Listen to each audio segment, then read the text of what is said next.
그래서 오늘 우리에게 주시는 말씀을 봅니다. 잠언서 25장 13절 한 절입니다. 찾으셔서 다 함께 합독하도록 하겠습니다. 잠언서 25장 13절입니다.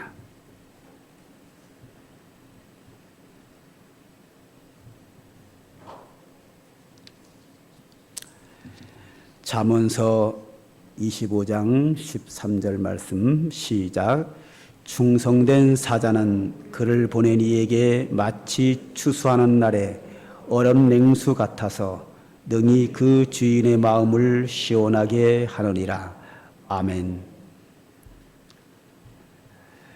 제가 일주일에 한 번 정도 KBS 이 텔레비전에 나오는 개그 콘서트를 봅니다. 일주일에 한 번 보면 다 보는 거죠, 뭐. 그거를 보는 이유가 있습니다. 별로 신경 안 쓰고 편안히 앉아서 아무 생각 없이 쉬면서 볼 수 있습니다. 그런 장점이 하나가 있고요. 또 하나 장점이 뭐냐면 한 번 웃을 수 있습니다. 뭐 다 그런 건 아닌데 이따금씩 한두 개 웃을 일이 생깁니다. 그리고 보는 진짜 이유는 세 번째입니다. 그냥 그 웃자고 하는 이야기인데요. 그 내용을 이렇게 잘 들여다보면은 그 웃자고 만드는 그것을 기획할 때에 그냥 기획하는 게 아니라 상당한 전문가가, 실력 있는 자가 이 시대 사람들의 성향을 살펴서 만듭니다. 왜냐하면 그래야 그것을 공감하고 함께 긍정하고 웃게 됩니다. 그걸 보면 정치, 경제, 집안 생활, 친구 관계 다 나옵니다. 이 시대 사람들이 어떤 생각을 가지고 사는지를 이해하는데 아주 탁월합니다. 그래서 제가 집안에 앉아서 쉬면서 대한민국 사람들의 어떤 성향을 가지고 살아가는가, 저는 그걸 통해서 그거 하나 보고요. 아침에 드라마 하나 보면 딱 두 개만 보면 이 시대를 그거 하나 하고 KBS 9시 뉴스 딱 세 개만 보면 대한민국 돌아가는 거 다 할 수 있습니다. 시국 하나, 드라마 하나, 뉴스 하나 딱 세 개만 보면 더 이상 텔레비전 볼 거 없습니다. 충분합니다. 개 콘서트에 나오는 하나 이야기할까요? 거기 고구마라는 게 있습니다. 세 사람이 고구마 복장을 하고 나옵니다. 한마디 하면서 가슴을 3번 퍽퍽 칩니다. 왜 치죠? 답답하다 이거죠. 고구마 먹으면요, 목이 답답합니다. 목이 메이죠. 그래서 고구마를 먹으면 여기가 목이 메어 답답한 것처럼 사람들이 답답한 사람들을 풍자해서 하는 겁니다. 이렇게 보고 있으면요, 그 사람들이 한마디 하면서 가슴을 3번 빵빵 치거든요. 답답해서. 그걸 보고 있는 저도 답답해요. 이 답답한 사람이 중간중간 있습니다. 살다 보면. 그런데 성경에도 고구마 같은 사람이 있습니다. 바로 사울 왕이죠. 사울 왕이 처음에는 겸손하고 아주 능력 있는 훌륭한 왕이었습니다. 그가 왕자에 앉아서 나라를 잘 다스리고 전쟁에도 승리하고 하나님의 은혜도 받고 그러던 가운데 갑자기 교만해지고 욕심이 생기고 그래서 하나님이 보실 때 답답한 사람으로 변질이 됩니다. 그 중에 하나를 이야기하면 하나님께서 사울 왕의 스승과 같은 사무엘 선지자에게 선지자를 통해서 사울 왕에게 말씀하십니다. 사무엘 선지자가 사무엘에게 아말렉과 전쟁을 해라. 그리고 그들을 이겨서 다 진멸하라. 하나님의 명령이 떨어졌습니다. 아말렉을 진멸해야 될 이유가 뭔가 하면 원수의 나라입니다. 얼만큼 원수냐 하면 과거에 이스라엘 백성이 애굽에서 나와서 가나안 땅을 향하여 갈 때에 광야길에 들어섰습니다. 지금처럼 이렇게 무더운 날씨에 물 없는 광야를 걸어갑니다. 그때 이스라엘 백성의 수가 한 300만 정도로 추정합니다. 나중에는 이제 조직을 짜가지고 이렇게 정리해서 나가지만 처음에는 그냥 갑니다. 300만 명의 사람들이 그냥 광야길을 가다 보니까 이 건강한 사람들은 아무래도 앞에 먼저 가게 되고 이 노약자들은 뒤로 처지게 됩니다. 어린아이, 아기를 임신해서 배가 부른 임산부, 연세가 많으신 노인, 몸이 불편한 장애인, 이런 사람들은 그 고된 광야길을 가는데 뒤로 처질 수밖에 없는 거예요. 그런데 이 아말렉 군대가 따라오면서 앞서가는 사람들이 아니라 노약자들이 뒤에 처진 사람들, 이 뒤에 처진 사람들을 따라오면서 칼로 죽이는 거예요. 그러니까 어린아이, 노인, 임산부, 장애인, 이런 사람을 뒤따라오면서 죽이는 거예요. 물론 나중에 여호수아의 군대가 그들을 싸워 이기기는 하지만 하나님의 백성의 노약자들을 뒤에서 따라오면서 죽인 이 아말렉은 이스라엘의 천천리 원수예요. 그리고 그 아말렉의 왕을 아각이라고 불렀습니다.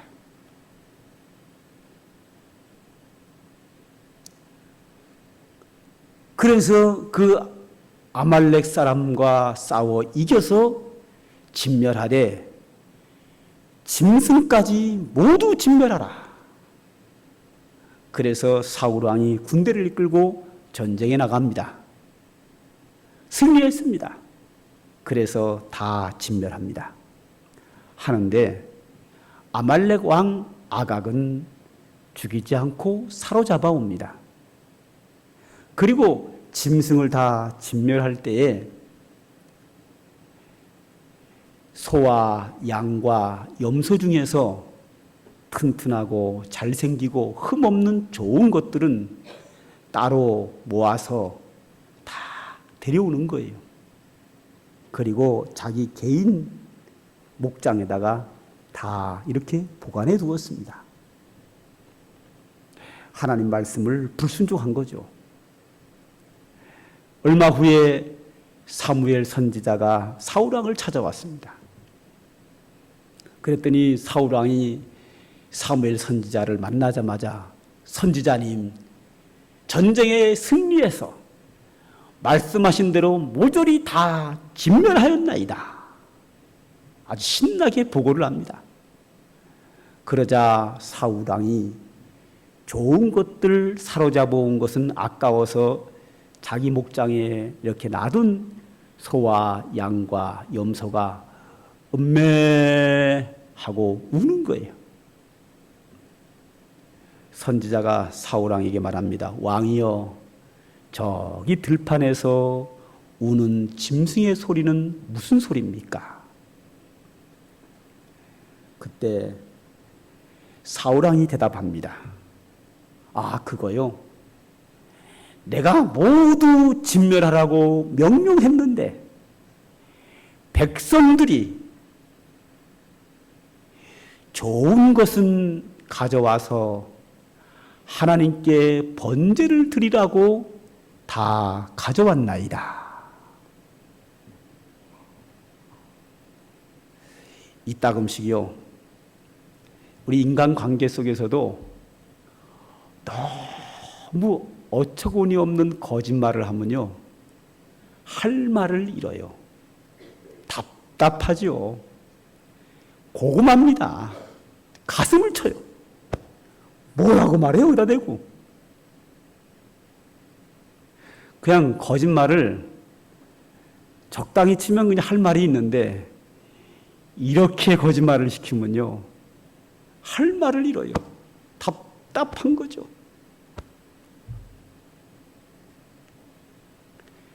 사무엘이 답답합니다.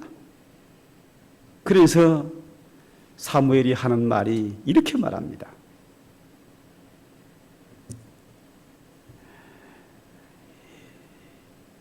여호와께서 번제와 다른 제사를 그의 목소리를 청조하는 것을 좋아하는 것 같이 좋아하시겠나이까?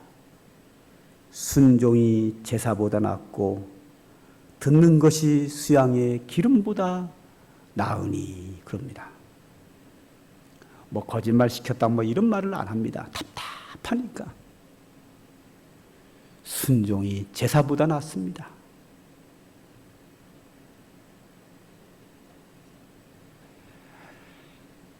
이 말을 할 때에 사무엘 선지자의 마음이 답답한 것처럼 하나님의 마음은 얼마나 답답했겠습니까?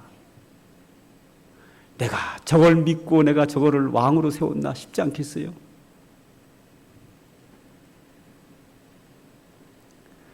하나님께서 고구마를 한 입 입에 넣은 것처럼, 목이 메인 것처럼 답답하겠죠. 사울의 이 행동과 이 말은 하나님께서 고구마를 드신 것처럼 하나님의 마음을 답답하게 하는 사람이 사울입니다. 오늘 성경을 좀 보죠. 본문 잠언서 25장 13절을 보면요, 충성된 사자는 그를 보낸 이에게 마치 추수하는 날의 얼음 냉수 같아서 능히 그 주일의 마음을 시원하게 하느니라. 여기 고구마와 대조되는 정반대께 하나 나왔습니다. 뭐가 나왔죠? 얼음 냉수. 얼음 냉수는 추수할 때에 떼약볕에서 일하는 농부에게 얼음 냉수는 그를 시원하게 한다 그랬습니다.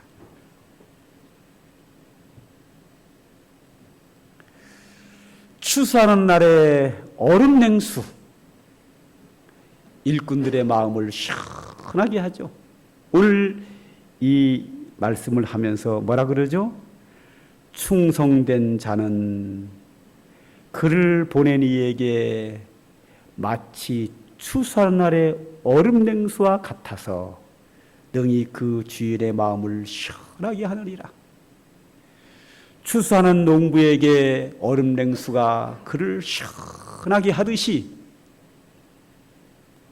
충성된 사자, 즉 충성된 종은 그 주인의 마음을 시원하게 한다고 했습니다. 뭐 요즘은 주인과 종이라는 말을 거의 사용하지 않습니다. 뭐 회사 직원, 사원 이렇게 부르죠. 그러나 옛날에는 그런 사원, 직원 이런 제도는 없고 주인과 종 이렇게 돼 있었죠. 예, 직장 생활하시는 분 여러분들 있으시면 그 직장 생활하실 때에 상사에게 혹은 사장님에게, 회장님에게 그의 마음을 시원하게 하는 자가 성공합니다. 반대로 회사를 경영하거나 사업하시는 분들은 함께 자기의 회사에서 일하는 직원들의 마음을 시원하게 해줘야 합니다. 무더운 날씨에 일하는 일꾼에게 시원하게 하는 얼음 냉수처럼 우리는 살아가면서 주변 사람들의 마음을 시원하게 하는 자가 되어야지 주변 사람들의 마음을 답답하게 하면 안 됩니다.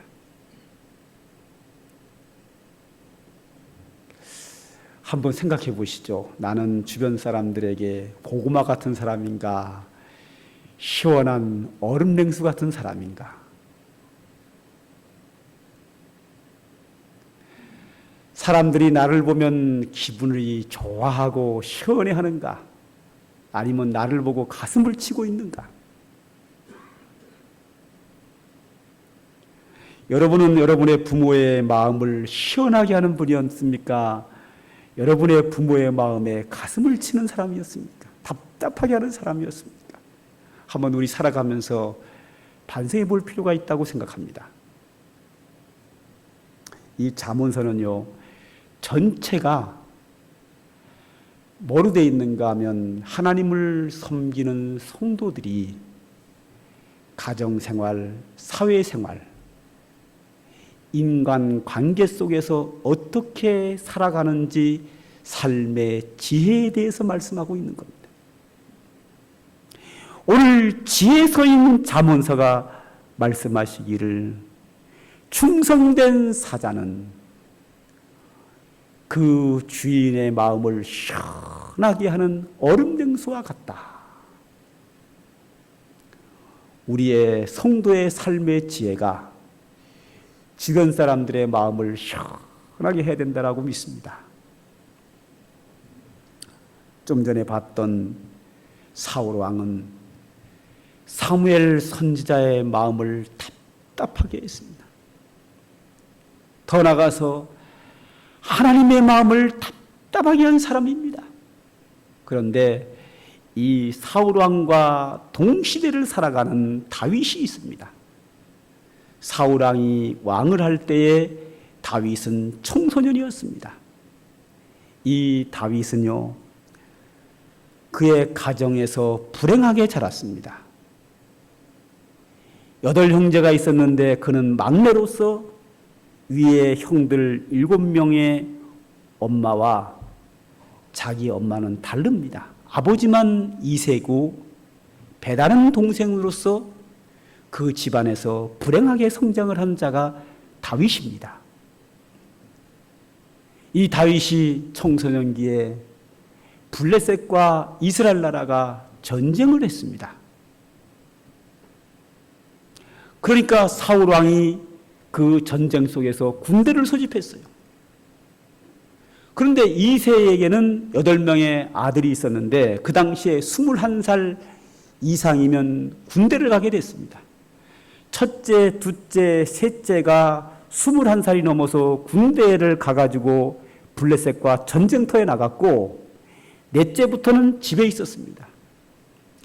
자, 큰아들 3명을 군대로 보낸 이새가 걱정이 태산입니다. 그 당시에 전쟁에 나가면 칼을 들고 적과 마주 찌르고 하면서 싸우는 그 시대에 자기 아들이 3명이 블레셋과의 전쟁에 나갔는데 이 아들이 과연 살아 돌아올 것인가? 그 전쟁터에 먹을 것도 없을 텐데 밥은 제대로 먹고 있는지 이새가 걱정이 태산입니다. 그래서 견딜 수가 없어서 막내 다윗에게 음식을 싸주면서 전쟁에 나가 있는 형들에게 음식을 갖다 주라고 심부름을 보냅니다. 자, 그 가운데 형들이 4명이 있는데 그 형들 4명은 집에다가 놔두고 들에서 양을 치는 다윗을 불러다가 그 위험한 전쟁터에 심부름을 보냅니다. 그러니까 이 다윗은 이새가 밖에서 외도해서 낳은 아들이기 때문에 천도꾸러기 때문에 죽으면 죽고 말면 말고 별 그렇게 신경을 안 쓰는 아들이기 때문에 밉상을 받아서 그 심부름을, 위험한 심부름을 형들에게 보냅니다. 다윗은 아버지의 말씀에 순종을 해서 음식을 싸들고 전쟁터로 갔습니다. 전쟁터로 가보니까 형들을 만났는데 그 전쟁은 좀 이상한 전쟁이었습니다. 가운데 골짜기가 있고 저 건너편은 블레셋 군대가 있고 이쪽에는 이스라엘 군대가 있는데 저쪽에 블레셋 군대 장수 골리앗이라는 사람이 나타나가지고 막 큰 소리를 지르는 거예요. 큰 소리를 지르는 내용을 가만히 들어보니까 그가 하나님과 하나님의 군대를 욕하고 모욕하는 말을 하는 거예요. 너희들 나와 상대할 사람 놔봐. 안 나오면 다 죽인다. 이러면서 하나님과 하나님의 군대를 모욕하는 말을 막 하고 있는 거예요. 그 말을 들을 때 다윗이 화가 났어요. 왜 화가 났는가 하면 하나님을 믿지도 않는 저 이방인 골리앗 장수가 하나님과 하나님 백성의 군대를 막 모욕하고 있는데 이스라엘의 군대는 그 앞에서 벌벌 떨고 있는 거예요. 그 골리앗 장수를 대항해서 싸우러 나갈 사람이 아무도 없어요. 다 벌벌 떨고 있는 거예요. 조롱을 당하면서 욕을 먹으면서도 대항하지 못하고 한 명도 대항하지 못하고 다 벌벌 떨고 있는 거예요. 그 모습을 본 다윗이 화가 났어요. 그래서 다윗이 물맷돌을 가지고 그 장수와 싸우러 나갑니다. 그 싸우러 나가면서 하는 말이 사무엘상 17장 45절부터 나오는데 제가 한번 읽을 테니까 잘 들어보세요. 다윗이 블레셋 사람에게 이르되 너는 칼과 창과 단창으로 내게 나오거니와 나는 만군의 여호와의 이름 곧 내가 모욕하는 이스라엘의 군대의 하나님의 이름으로 내게 나아가노라. 오늘 여호와께서 너를 내 손에 넘기시리니 내가 너를 쳐서 내 목을 베고 블레셋 군대의 시체를 오늘 공중에 세워 땅에 짐승에게 주어 온 땅으로 이스라엘의 하나님이 계신 줄을 알게 하겠고 또 여호와의 구원하심이 창과 칼에 있지 아니함을 이 무리에게 알게 하리라.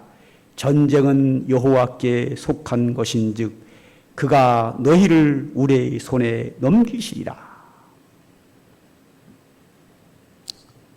이 말을 요약하면 이런 겁니다. 너는 네 능력을 믿고 네 손에 있는 무기를 믿고 나오지만 나는 네가 모욕하는 이스라엘 군대의 하나님의 이름으로 내게 나간다. 나는 그 하나님을 믿고 나간다. 그 하나님을 의지하고 나간다. 네가 모욕하는 하나님의 이름으로 나간다. 하나님이 너를 꺾으시리라. 그리고 달려가서 물매로 돌을 던졌는데 그 돌이 정확하게 골리앗의 이마를 때리고 눕혀버렸습니다. 우리는 이 이야기를 다 알고 있습니다. 그러니까 이게 별거 아닌데요. 다윗은 골리앗을 향하여 싸우러 나갈 때 생명 걸고 나간 거예요. 그 당시에 다윗이 이길 거라고 생각한 사람은 한 명도 없었어요. 다 말렸어요. 나가면 다윗이 죽는다라고 다 생각했어요. 다윗은 그 당시에 군인도 아니고 청소년입니다. 이스라엘 군인들 한 사람도 그 골리앗과 싸워 이긴다고 하는 사람이 한 명도 백성도 없어서 다 벌벌 떨고 있는데 군인도 아닌 청소년이 나가서 그 골리앗과 싸워 이긴다고 생각한 사람은 아무도 없었습니다. 진다는 얘기는 뭐죠? 다윗이 죽는다는 얘기예요. 다윗은 생명을 걸고 나갔습니다. 왜 나갔습니까? 나간 이유는 골리앗이 하나님과 하나님의 군대를 모욕했기 때문에 나갔습니다. 자기의 실력을 의지한 게 아닙니다. 하나님의 능력을 의지했습니다. 믿음으로 나갔습니다. 믿음으로 나갔고 자기의 이익을 위해서 나간 것이 아니라 하나님의 이름이 모욕을 받는 것 때문에 나갔습니다. 하나님을 욕하고 하나님의 백성을 욕하는 저 골리앗을 무찌르기 위해 나갔습니다. 나가면 죽는다는 사실을 압니다. 생명을 걸고 나갔습니다. 이유는 뭐죠? 하나님의 영광을 위하여 하나님의 이름이 모욕을 받기 때문에 그는 분노해서 나갔습니다. 하나님께서 역사하지 않을 수가 없지요. 하나님께서 그 돌이 골리앗의 이마에 명중하도록 하나님 역사하셨다고 믿어요. 하나님이 승리케 하셨습니다. 다윗이 나는 여호와의 이름으로 나간다고 하는 그 말 그대로 그 믿음대로 하나님께서 골리앗을 무너뜨렸습니다. 골리앗이 하나님과 하나님의 백성을 모욕할 때에 이스라엘의 군대가 다 벌벌 떨 때에 청소년 다윗이 여호와의 이름으로 나가서 골리앗을 쓰러뜨릴 때에 하나님의 마음이 얼마나 시원했을까.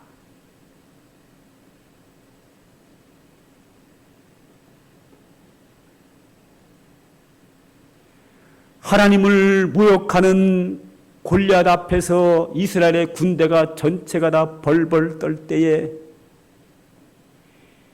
다윗이 골리앗이 모욕하는 여호와의 이름을 가지고 믿음으로 담대하게 생명 걸고 나가서 골리앗을 쓰러뜨릴 때에 하나님의 마음이 얼마나 기뻤을까요? 다윗은 얼음 냉수가 추수하는 일꾼의 목을 시원하게 한 것처럼 다윗은 하나님의 마음을 얼음 냉수처럼 시원하게 한 사람입니다. 그 당시에 사울 왕은 하나님의 마음을 고구마처럼 답답하게 했는데 다윗은 청소년임에도 불구하고 얼음 냉수처럼 하나님의 마음을 시원하게 했습니다. 하나님께서 이 다윗을 보았을 때 얼마나 기뻤을까요?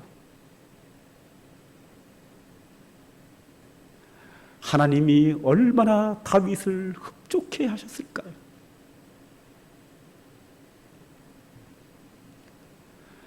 하나님께서 다윗에게 은혜를 베풀지 않을 수가 없지요. 저는 그렇게 생각합니다. 우리가 믿음 생활하는 것이요, 하나님의 마음을 시원하게 하는 자가 믿음 생활 잘한다고 저는 믿습니다. 우리가 처음 교회를 나올 때는요, 예수 믿고 구원받으려고 나옵니다. 처음에는요, 은혜 받으려고 나옵니다. 처음에 교회 나올 때는요, 복 받으려고 나옵니다. 맞습니다. 그래야 됩니다. 하나님 앞에 나오는 자는 은혜 받아야 합니다. 누구나 다 복을 받아야 합니다. 하나님은 우리에게 복을 주시기 위하여 그 앞에 나오라고 했습니다. 우리가 예수 그리스도의 복음을 전하고 하나님 앞에 나오게 하는 것은 전부 다 예수 믿고 은혜 받고 구원 받으려고 나오라고 합니다. 그러나 주님 앞에 나와서 우리의 믿음이 성장하면 그때는 바뀌어야 합니다. 그때는 우리의 마음이 어떤 마음으로 바뀌어야 되는가 하면 내가 어떻게 하나님의 마음을 기쁘게 할까? 내가 어떻게 하나님의 마음을 시원하게 할까? 상관교회에 속한 성도 여러분, 우리의 신앙생활의 목표는 하나님께서 우리에게 기업으로 주신 하나님 나라 가는 그날까지 우리의 신앙생활의 방향은 어떻게 내가 하나님의 마음을 기쁘게 할까? 추수하는 농부에게 얼음 냉수처럼 어떻게 내가 하나님의 마음을 시원하게 할까? 이것이 우리 신앙생활의 중심이 되어야 합니다.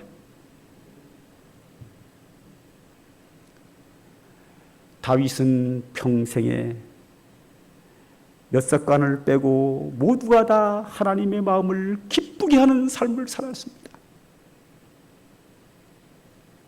그는 항상 어떻게 하나님의 뜻대로 살까? 내가 이새의 아들 다윗을 만나니 내 마음에 합한 사람이라. 하나님이 그 마음을 갖기까지 다윗은 늘 어떻게 내가 하나님의 마음에 맞게 살까? 다윗은 평생에 하나님께 물어보고 하나님 말씀에 무조건 순종함으로 하나님의 마음을 시원하게 하는 그 다윗에게 하나님은 은혜를 주셔서 다윗이 나중에 고백을 이렇게 하죠. 여호와는 나의 목자시니 내게 부족함이 없으리로다.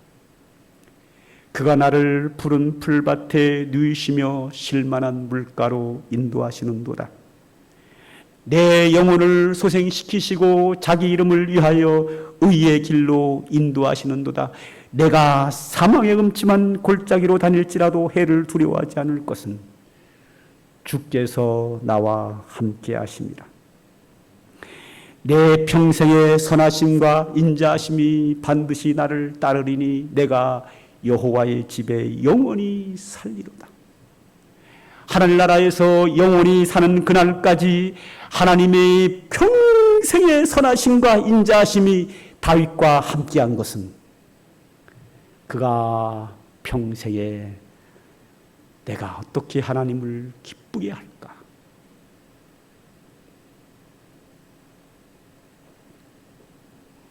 오늘 우리의 신앙이어야 합니다.